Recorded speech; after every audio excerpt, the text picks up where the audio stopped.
Thank you so much for coming back.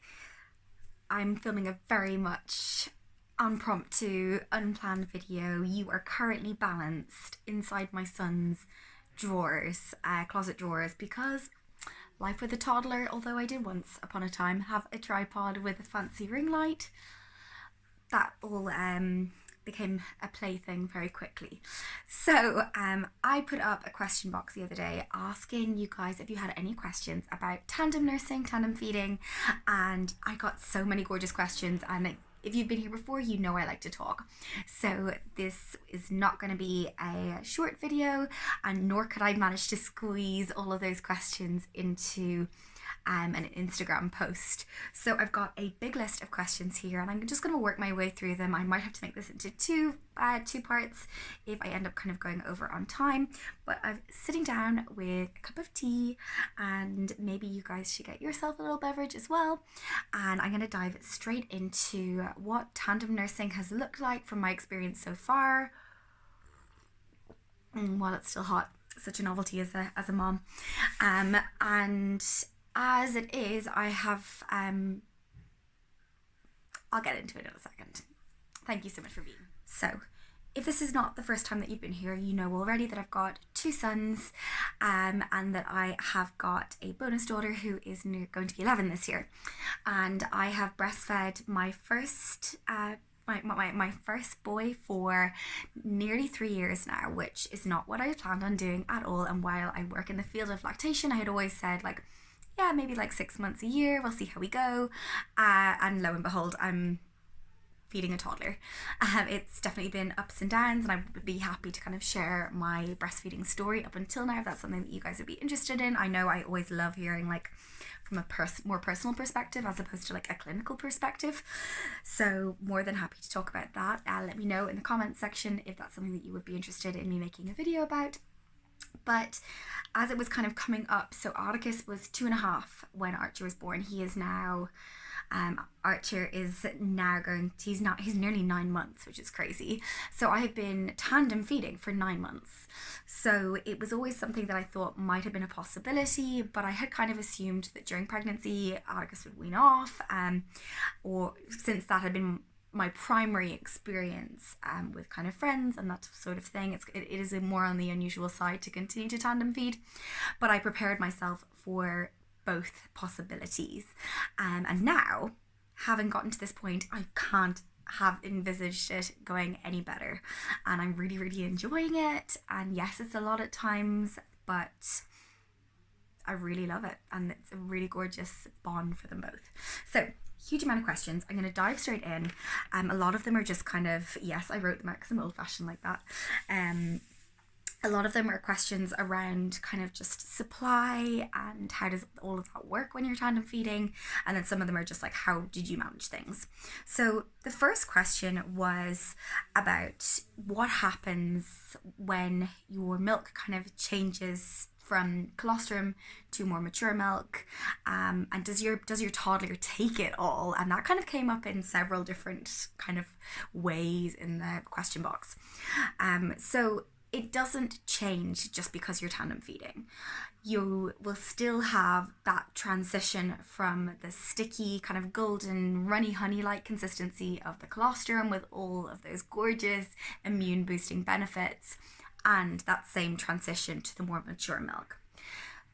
In my experience, I didn't see things transitioning any quicker just because I was nursing a toddler at the same time, but some women will say that their milk came in faster, so it transitioned in a little bit faster. Some research would say that if you were to hand express prior to meeting your baby, so if this is your first, second, third, fourth baby, whatever, and even if you're not tandem feeding, that can have an impact in bringing your milk in quicker, and it didn't seem to have that effect from the point of view of nursing Atticus while I was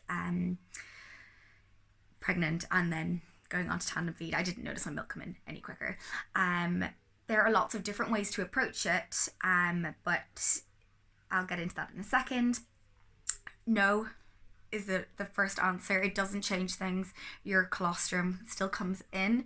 So the general kind of rule of thumb is that if you have been feeding through pregnancy, that you might notice your milk sort of drying up. The idea with that, or what the thought behind that, is that the permeability, so sort of the openness within the milk making cell, is that little bit more. So where you would normally hold on to milk, and your capacity for holding on to milk would be there.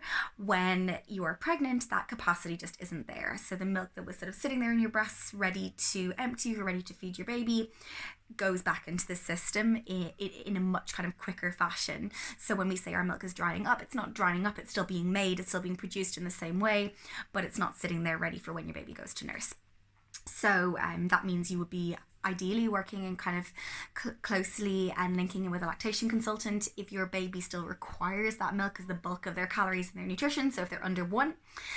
But Atticus was older than 1, so I really just assumed that the average is around kind of somewhere between the 10 to like 18 week mark that your milk dries up. And I certainly noticed like sensitivity in the first trimester, as I expected, and I'll talk about what I found helped in the next question, I think.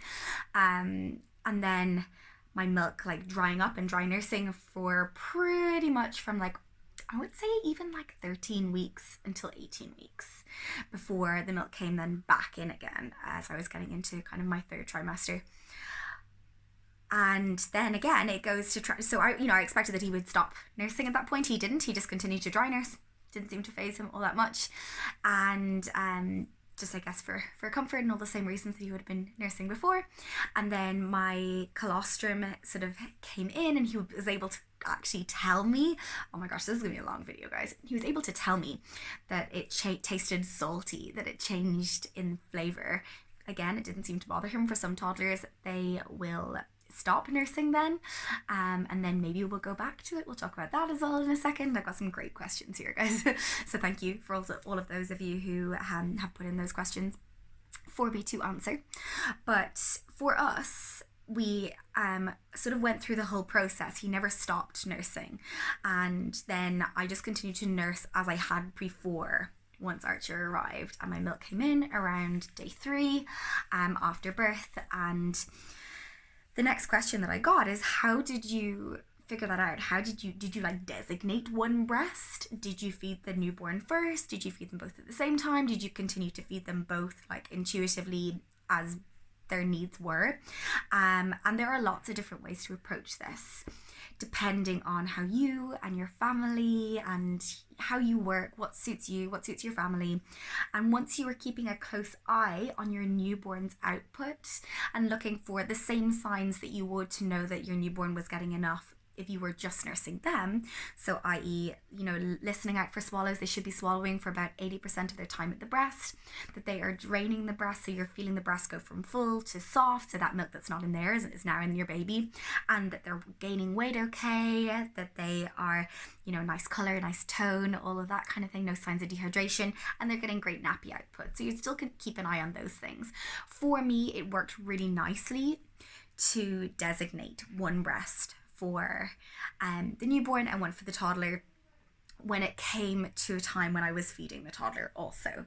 So I did a combination of like, Atticus was still napping, so if it was nap time, we would designate. So it would be like, left side is Archer's, right side was Atticus, and there was no it made a really clear line for us that you were both very much equal. And outside of that, Atticus thankfully continued to be really great with independent play, and he would love to just like read and do play puzzles and Play-Doh and all of the things that he would have done prior to Archer's arrival. He was relatively unfazed by his arrival in the very beginning, so it meant that we could continue with the same nursing pattern that we had before. So, i.e., during nap times, going to bed at night time, we would have designated breasts. During the daytime, when I was feeding Archer on demand, he would have feed from both breasts, if that makes sense. Everyone is slightly different, and so that might not work for everybody, but that worked really beautifully for us. And I think as well we did a lot of talking about sharing and talking about how that might look, and for me I felt like it really bonded them. So right from the very beginning they were like looking at each other, and now they will always hold hands when they feed, which is just, oh my gosh, my heart, it's so lovely. But that is the way that we have kind of broached it, and that's what's worked really nicely for us. I'm rattling on. I'm only on question 2. Oh, I'm sorry. I hope you like waffly videos. The next question, I'm looking down because I've got them written in front of me, is did you feel touched out? This didn't specify whether it was during pregnancy or whether it was just being in general nursing 2 babies. So I'm going to answer both because why not, seeing as I'm here answering all the questions. In pregnancy, 100%. I had huge nursing aversion, so every time Atticus would go to feed, and again we had kind of gotten it down to like just quite naturally, about like maybe twice a day before naps, first thing in the morning, and then going to bed at night time, and then he would feed at night time because we're co-sleeping, and it's an all-you-can-eat buffet when you co-sleep. But I certainly found that particularly at night time, my skin would crawl every time he fed. It would feel like the most intense sensation, like not pain but sensitivity. I can only describe it as like my skin would crawl and I would want to, my instincts were to throw him across the room. It wasn't painful, but it was really, really hard, and they were the times when I was like, I am not doing this anymore. So in terms of the things that I did during that time to kind of make it easier for me, and I know I'm jumping ahead on a question there, but I will get to yours, is increase my water intake. That helped drastically. For some reason, the nursing aversion and that skin crawling feeling was worse when I was dehydrated. I made sure I prioritized rest and my own sleep, so I was going to bed a lot earlier than maybe I would have been. Also, I was pregnant, so there's that. It's probably not a bad thing anyway.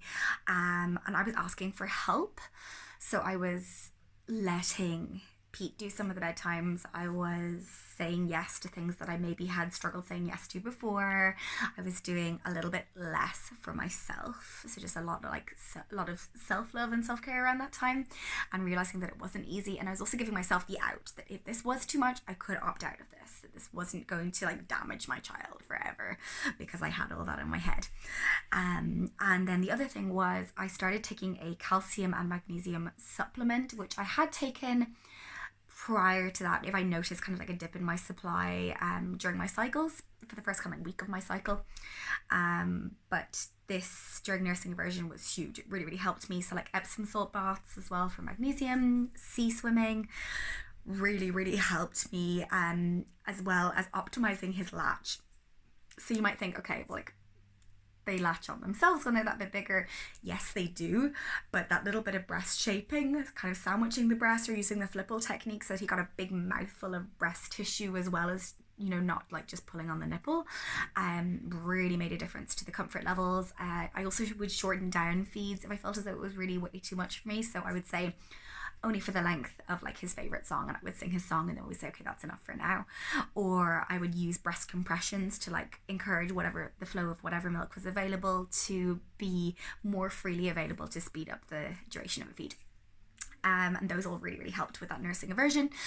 Now, 9 months in, yes, there are some days where I'm just like, oh my gosh, what did I get myself into? And it's all part of the course. I feel like though I would be feeling that way just in parenting anyway, with a toddler and a small baby, and the way that I treat that is, you know, no different than like parenting overwhelm outside of nursing 2 babies. Things like making sure my diet is good, that I'm eating a well-balanced diet, that I'm still taking my supplements, that I'm going to bed that little bit earlier, that I get out in the daylight. So exercise and daylight are 2 big triggers, or like factors for me for feeling good in parenting. So I try and get out the door and go for a walk. I'll literally put the 2 babies in the buggy and I get out before 10 a.m. in the morning, and that really sets me up for the day and makes kind of the feeding and the parenting for the rest of the day that little bit better. So next question is, do you feel touched out? Yes, occasionally. Can the toddler be fed responsively too, or does it need to be limited? So once output is okay and a newborn is gaining weight okay, you can totally feed on demand.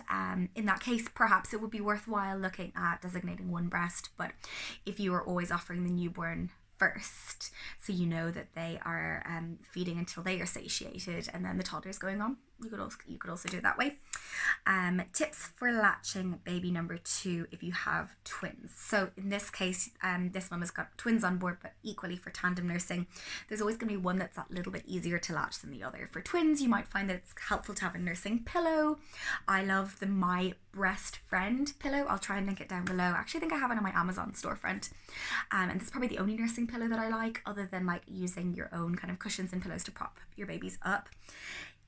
For me, I will either just allow Atticus to self-attach, or in the early days, I would use like a more laid-back feeding position. So I would lie back and I would roll both babies onto my breasts, and that way they're using their natural, like Archie would use his natural kind of GPS system to help find the breast and self-attach, so I knew he had a good latch. If you find that you need to use both hands to latch your babies on, and you're doing a little bit of breast shaping, you might find it easier to latch whichever baby you tends to latch better. There's always one that latches better, or it's easier on one side than the other, whichever, if you're left-handed, you tend to find latching onto the right breast that little bit easier if you're using kind of some sort of cross cradle or cradle position. So doing the easiest one first, or doing the harder one first, so that then you have, you know that you need less hands required to latch the second one on, if that makes sense. Because they are that little bit more, you're more comfortable latching them on. Basically, you need less hands. But using a position that might make that more manageable. So that might be using a rugby hold position, so you can have pillows tucking this little baby in, and then latching this baby on in maybe more of a like more upright position, or your breasts are relatively round, so it's very much a case of figuring out what works for you and seeing what works with your body, where your nipples are seated on your breasts. So if you have maybe more sort of pendulous droopy breasts, maybe a position where you are more laid back might work nicely. You get it, orientating which suits your body and your baby. It might be worthwhile if you have twins on board and you want to kind of know some variety of positions that you can get into, touching base with a lactation consultant before your babies arrive. And as well, sometimes twins can come a little bit earlier, so it's nice to know what you can do to get your supply off to a good start too, and get breastfeeding off to a good start. So the next thing is, I'm over halfway now, which is still crazy. This is going to be like the longest video ever. Currently breastfeeding my 13-month-old and hoping to get pregnant and tandem feed. How possible is it? It's totally possible. The main reason that I noticed with clients that had started off feeding and then ended up not feeding was due to their milk drying up in pregnancy, and then their baby, not kind of persevering with offering the breast maybe as much as they had done because of sensitivity, because dry nursing can be quite uncomfortable. And then as a result, they just never went back to it. That's not to say that you can't offer that toddler the breast afterwards. That's one of the next questions, but for you, it's absolutely possible. In general, just nature has designed us that we tend to get our cycles back and start to ovulate again somewhere between 9 to 18 months postpartum if you are breastfeeding on demand. So that seems to be the average. For some women it is earlier, and for some women it is later, and they actually have to kind of look at cutting down or creating more space and gaps between their nursing sessions for their ovulation to be triggered. For me, it was 18 months. So at 18 months, my cycles came back. And then I think we were like 4 months of like tracking and trying before we fell pregnant with Archer. So it's totally possible. I actually have an entire highlight on breastfeeding and trying to conceive. So do check that out. It's on my Instagram page. I have a highlight on a whole range of different things, but it's quite an old one, but it's oldie but a goodie. And the next thing is, do I find it hard to nurse both at night, or is there like some sort of position that I find more comfortable? Can I say I'm still figuring this one out? Currently we are co-sleeping still. Our Atticus will start in this little cozy setup here and then comes into us somewhere between like 11 and like midnight. us generally. He will like tootle his little way into us, and I always have newborn on one side, the side that is beside the co-sleeper. Has never actually gone into it, definitely like a glorified bed rail, but he will always be on that side so that it's safe for him, and then Atticus will be on the other side. Generally I started off trying to feed them both. It's definitely worked out as the most effective way to get Atticus back to sleep, hence why we haven't approached any night weaning again. We did do it at one point and it worked beautifully, and then he started to go through another developmental leap and wanted to wake a lot more frequently again. So for the moment it's working for us. So currently I will feed him when he comes into the bed. If Archer's awake, I will feed them both at the same time in a laid back feeding position, and then what will happen is as Atticus falls asleep I roll and turn my back towards him, if that makes sense. I'll see whether I can kind of like demo that on my Instagram stories somewhere. But yeah, laid back feeding position generally. Pete will be in the bed with us, so he will like support me with like a pillow or whatever if I need more support at any point in the night. And then, can you restart feeding your toddler when your newborn is here and your milk comes in? So short answer, yes. Long answer, sometimes babies will lose their latch. That ability, that kind of innate ability to latch onto the breast, to create that seal, that vacuum, and to transfer the milk. Sometimes they kind of just forget it. They forget how to coordinate it. So they might maybe go on and like suck as they would at a straw, or drink from maybe like a sippy cup. They don't know how to move the milk from inside the breast to outside the breast. So that is quite normal. But if you were looking to do that and you were trying to get your baby back to the breast, if you had intended on feeding that little bit longer but felt pregnant, offer. Talk to your little one, ask them, to open their mouth wide, and they might start to get the hang of it the more they realize like that milk is flowing and like how they can move that milk effectively. But it definitely isn't something that's not possible. I've seen it happen. I have a client at the moment who is feeding three babies, super mom. So absolutely possible, and it's great to be able to get all of those lovely antibodies into your older child, particularly if they are in any kind of daycare setting. Awesome, and like with everything that's going on in the world at the moment with the big C. So yeah, totally possible, can be tricky. The next thing then is early days with baby number 4 on the way and tandem feeding looks likely. So I would say give yourself plenty of grace for things to go either way. You can have it where maybe you had like previously weaned your toddler and they want to go back to the breast, like that previous question. Or you can have the complete opposite where baby arrives, they see how tiny this little baby is and that they can't eat solid food, and I can eat an apple, and I can read a book, and they can't walk yet, or whatever it might be, and they sort of snuggle themselves into that role of older sibling and decide they no longer want to feed. So it can be really quite conflicting. You don't know what way your baby's going to go, so I would be really open to that and give yourself plenty of grace for the emotions and the grief that comes with the experience of feeding your older baby too. I know maybe it's completely unrelated to breastfeeding, but I felt quite a lot of grief and like loss around the relationship that we had as just the two of us. I was at home with him all the time. So be really, give yourself a lot of space for those feelings would be my biggest tip. And just know that none of us really have the answers. We're all figuring it out, and you have to do what works for you and your family. When baby arrives, does the newborn milk switch to colostrum, or how does that work? So like I mentioned at the beginning, it goes from colostrum, or goes from the mature milk of the toddler back to the colostrum, generally in the kind of the later weeks of your pregnancy. So from like 35-ish weeks, you might notice colostrum coming, or your toddler would tell you in my case, and then it will transition back in to the more mature milk, generally somewhere between sometimes day 2, right up to kind of, it can be day 7 of life, depending on how your birth experience has been and how efficiently your little nursling is feeding.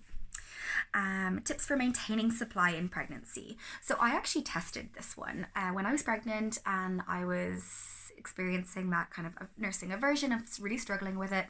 I took Malunge, also known as Golacta, and I've had clients have fantastic experiences with this.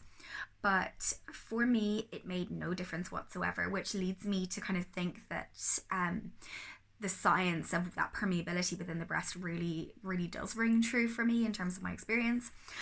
So took supplements for the duration of, I think it was like the month, and still didn't really make a difference to me. So there's not a whole lot that you can do other than continue to offer both breasts, keep an eye on output, and consider what your options might be for backup. So if that's like your own kind of freezer stash, if that is offering donor milk, if that is offering formula, to make sure that if your baby is under the year mark, that they're getting the required amount for their development. And then the very last one is, how did you make it through the sore boobs in pregnancy? I've actually already answered that. Cool. Okay, so that is my little tandem feeding chat and update. I hope you found this helpful, and if I've missed your question, make sure and ask. I do regular Q&As over my Instagram every Friday, so make sure and pop your question up there and I will get back to it the next Q&A that I have. And thank you so much for sitting through this whopper of a 24.5 minute long video, and I hope you found it helpful. Happy nursing, and if you're looking for support, do reach out. You're doing amazing, and I hope you have a gorgeous day. I'll see you in the next one.